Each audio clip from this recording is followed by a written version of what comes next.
Có mấy lúc ta được ngồi lại bên nhau để nói anh nghe những câu chuyện từng làm cho em đau.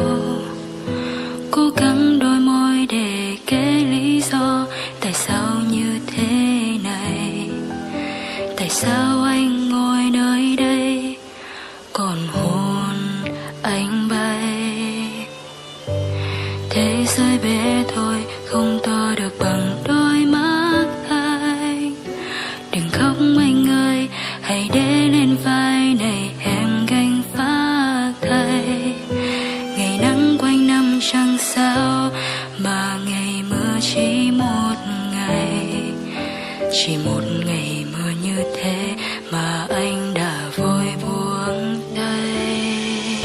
Ngoài kia bao la sóng gió, đừng quên tên em. Đừng quên đôi môi ánh mắt hay giọng nói trăm lần.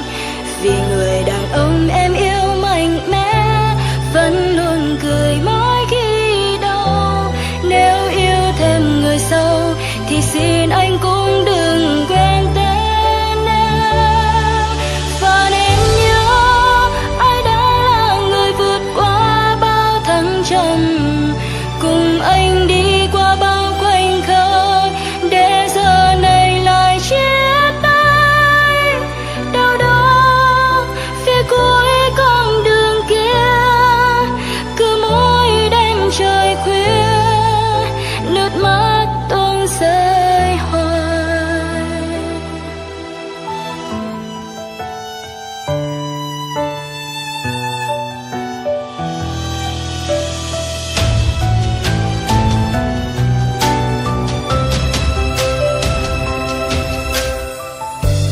Thế giới bé thôi không to được bằng đôi mắt anh.